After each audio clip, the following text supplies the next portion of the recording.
หน้า211ตั้งแต่กัตตเมสานันติอตีเตสุวิปัสสิอาทีสุพุทเทสุกัตตเมสังเป็นต้นไปบทว่ากัตตเมสานางความว่าบรรดาพระพุทธเจ้าทั้งหลายมีพระวิปัสสีเป็นต้นที่ล่วงไปแล้วของพระพุทธเจ้าพระองค์ไหนพรหมจรรย์ชื่อว่าดำรงอยู่นานเพราะอาจว่าพรหมจรรย์นั้นดำรงอยู่ตลอดกาลนานหรือมีการดำรงอยู่นานคำที่ยังเหลือในบทว่าอัฏฐโขอายสมัตโตเป็นต้นนี้มีใจความเฉพาะบทตื้นทั้งนั้นถามว่าก็พระเถระไม่สามารถจะวินิจฉัยความปริวิตกของตนนี้ด้วยตนเองหรือข้าพเจ้าจะกล่าวเฉลยต่อไป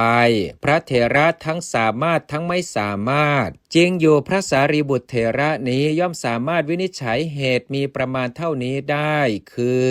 ธรรมดาศาสนาของพระพุทธเจ้าเหล่านี้ดำรงอยู่ได้ไม่นานของพระพุทธเจ้าเหล่านี้ดำรงอยู่ได้นานแต่ท่านไม่สามารถจะวินิจฉัยเหตุนี้ว่าศาสนาดำรงอยู่ได้ไม่นานเพราะเหตุนี้ศาสนาดำรงอยู่ได้นานเพราะเหตุนี้ดังนี้ส่วนพระมหาปัทุมเถระกล่าวไว้ว่าเหตุการณ์แม้นั่นก็เป็นของไม่หนักแก่พระอัครสาวกผู้ได้บรรลุที่สุดยอดแห่งปัญญา16อย่างเลยส่วนการที่พระอัครสาวกผู้อยู่ในสถานที่เดียวกันกับพระสัมมาสัมพุทธเจ้าทำการวินิจฉัยเสียเองก็เป็นเช่นกับการทิ้งตราชั่งแล้วกลับชั่งด้วยมือเพราะเหตุนั้นพระเถระจึงเข้าไปเฝ้าทูลถามพระผู้มีพระภาคเจ้าเสียทีเดียว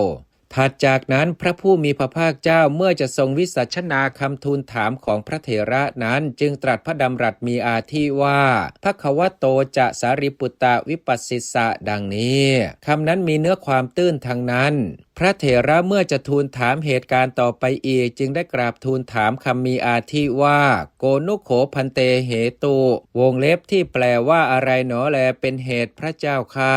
บรรดาบทเหล่านั้นบทว่าโกนุโขพันเตเป็นคำทูลถามถึงเหตุการณ์ใจความแห่งบทนั้นว่าเหตุเป็นไฉนหนอแลพระเจ้าข้าคำทั้งสองนี้คือเหตุปัจจัยเป็นชื่อแห่งการจริงอยู่การท่านเรียกว่าเหตุเพราะเป็นเครื่องไหลออกคือเป็นไปแห่งผลของการนั้นเพราะผลอาศัยการนั้นแล้วจึงดำเนินคือจึงเป็นไปได้ฉะนั้นท่านจึงเรียกว่าปัจจัยบทแม้ทั้งสองนี้ในที่นั้นแม้เป็นอันเดียวกันโดยใจความพระเถระก็กล่าวไว้ด้วยอำนาจแห่งโวหารและด้วยความสละสลวยแห่งถ้อยคำที่กล่าวมาแล้วนั้นคำที่เหลือในคำว่าโกนุโขเป็นต้นนี้ก็มีเนื้อความตื้นทางนั้นก็เพื่อจะแสดงเหตุและปัจจัยนั้นในบัดนี้พระผู้มีพระภาคเจ้าจึงตรัสพระดำรัสมีอาทิว่าสารีปุตตวิปัสสี